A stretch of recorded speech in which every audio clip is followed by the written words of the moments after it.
Mithilesh ji from India TV.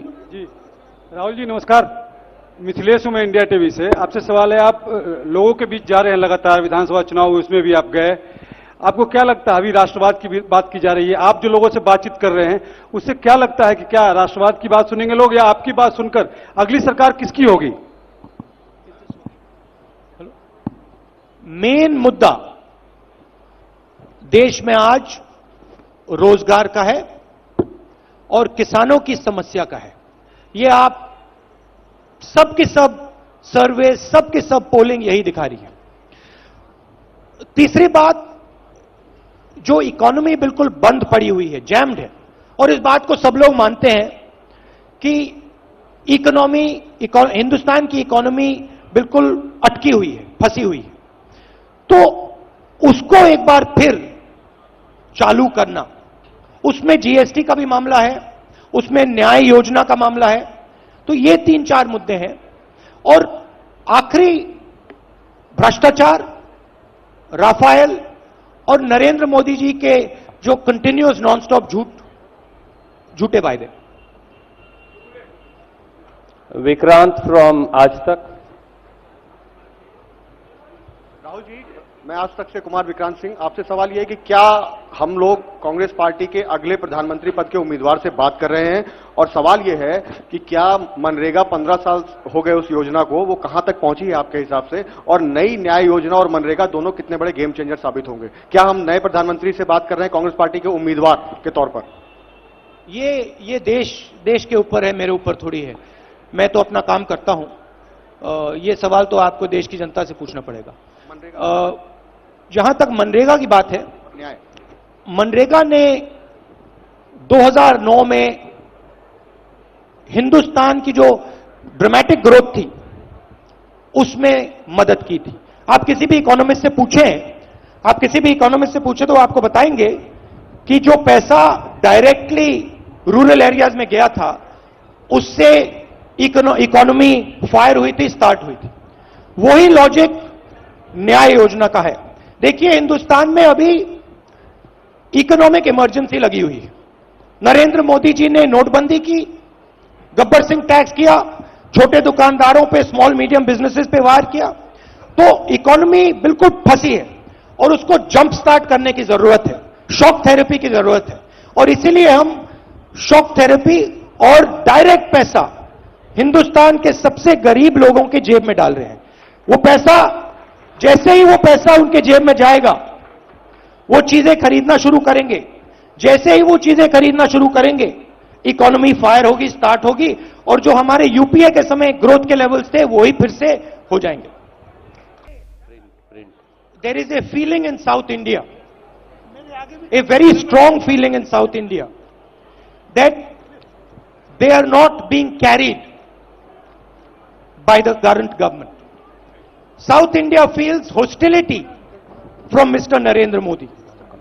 They feel that they are not being included in the decisions of this country. So I wanted to send a message to South India that we are with you and I am standing with you. That is why I am standing from Kerala.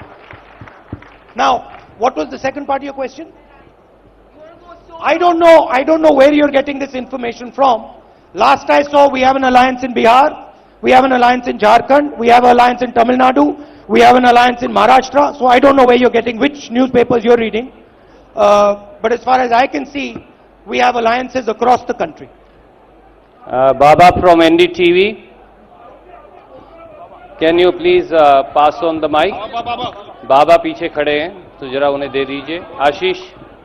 Rahul ji, मेरा आपसे ये सवाल है कि एक आज ही अखबार ने लिखा है कि कल जो प्रधानमंत्री का भाषण था तो एक वर्ड जो है बार बार उनके भाषण में आया, हिंदू हिंदू हिंदू। इसको कैसे काउंटर करेंगे आप, हिंदू और राष्ट्रवाद को? देखिए, सब लोग हिंदू हैं, सब लोग हिंदू हैं, मगर देश में रोजगार की जरूरत है, देश में किसानों की मदद करने की जरूरत है, देश में न्याय की जरूरत है, महिलाओं की देखभाल करने की जरूरत है। महिलाओं को रिजर्वेशन देने की जरूरत है।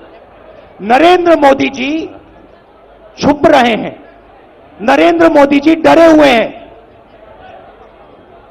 नरेंद्र मोदी जी सच्चा जो डिबेट है वो नहीं करना चाहते। मैंने आपसे बोला है और मैं फिर से दोहरा रहा हूं, भ्रष्टाचार पे मेरे से आके डिबेट करें, नेशनल सिक्योरिटी में मेरे से आके डिबेट करें, आए। चैलेंज देता हूं नरेंद्र मोदी जी को, नेशनल सिक्योरिटी पे मुझसे डिबेट करके दें, फॉरेन पॉलिसी पे मुझसे डिबेट करके दिखाएं, करप्शन पे, भ्रष्टाचार पे डिबेट करें। मैं आपसे पूछता हूं, प्रधानमंत्री आपके साथ ऐसे क्यों नहीं बात करते हैं? आपके साथ क्यों नहीं बात करते हैं? आपसे डरते क्यों हैं? आप ये प्रधानमंत्री से क्यों नहीं पूछते हो? आप ये प्रधानमंत्री से क्यों नहीं पूछते हो कि आप प्रेस कॉन्फ्रेंस में आने से डरते क्यों हो? मैडम गुस्सा कर रही हो, ऊपर देख करके वो चिल्ला रही। आपका भी थोड़ा फर्ज बनता है, ये आप उनसे नहीं पूछते हो, आप डरते हो पूछने से। मुझसे आप सवाल पूछते हो मगर उनसे आप डरते हो। आप भी पूछिए उनसे, प्रधानमंत्री जी आप हिंदुस्तान की जनता से क्यों डरते हो, हिंदुस्तान की प्रेस से क्यों डरते हो? नरेंद्र मोदी जी डर सकते हैं मगर चुनाव में हम उनको हराएंगे, आप देखना। Thank you.